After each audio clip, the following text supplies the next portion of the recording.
Magandang araw po, welcome po sa aking channel, Love9 TV. Patalasasan po, meron po ba kayong mga properties na napapabayaan or non-performing assets? Plan nyo ibenta, pero wala kayong oras pagbibenta nito. Kung ito'y pagkakatiwala nyo po sa amin, tawag lang po kayo sa aking numero, usap po tayo, gawin ko po ng video for free. Yes, libre po, wala po kayong babayaran. Tutulungan pa namin kayong mabenta inyong property. Kami na po bahala sa marketing, sa boosting or paid ads. Even sa tripping, hindi na po kayo mapapagod sa pag-entertain ng mga buyers.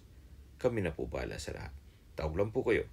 Nandito po tayo ngayon sa Bacoor, Cavite kung saan meron po tayong bagong video presentation. Isang income generating na 8-door apartment.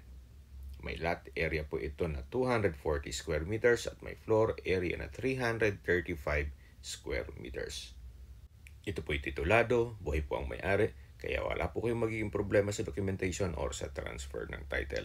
Nasa loob po nito ng isang subdivision na flood-free area. Sa ngayon po, ito'y fully occupied at may monthly income na 34,400. Pasensya na po kung medyo hindi na ayos itong mga kagamitan nitong mga tenant. Gawa ng biglaan po itong pag-video shoot. Ito po yung first unit, studio type, may kitchen, may toilet and bath, at service area. So, hindi po natin mapasok gawa ng may mga nangungupahan na. So, privacy naman po para sa kanila. Ito po yung second unit. At dito naman yung third unit. Then nakabakod na po buong property. At sa dulo naman yung fourth unit na kung saan may hagdan po papunta sa second floor. Kung familiar po kayo dito sa property, opo, na-vlog na po ito. Pero ngayon, nag-reprice o markdown price si owner. Kaya medyo tempting na ang presyo nito. At mamaya po sa dulong parte nitong video, pag-uusapan natin. So, ito po yung hallway at sa dulo po yung entrance gate. Uulitin ko po, ito'y nasa mataas na lugar, kaya flood-free area. So, ito po yung main stairs na kung saan sa ilalim nito ay malaki pa ang espasyo. Itong hagdan ay naka-concrete staircase, then metal railing at handrail. Ito pong structure nitong building ay maayos pa. Ang papagawa nyo na lang po dito ay pintura. Mapapansin nyo po yung ceiling, buong buo pa, kaya maayos pa po ang roofing nito. Mula po dito sa balkonahe o terrace, yan po ang street view. At dito naman po yung hallway na papunta sa 4 na unit. So, ganun din po. Ito'y occupied. Ito po yung first unit dito sa second floor. Then, dito naman yung second unit. Identical lang po lahat ng unit. Puro studio type na may toilet and bath, kitchen, at service area. Siguro po upon tripping, ma-check natin lahat ng unit na yan. Papakiusapan natin lahat ng tenant. So, ito po yung third unit. At sa dulo po yung fourth unit na may sariling hagdan.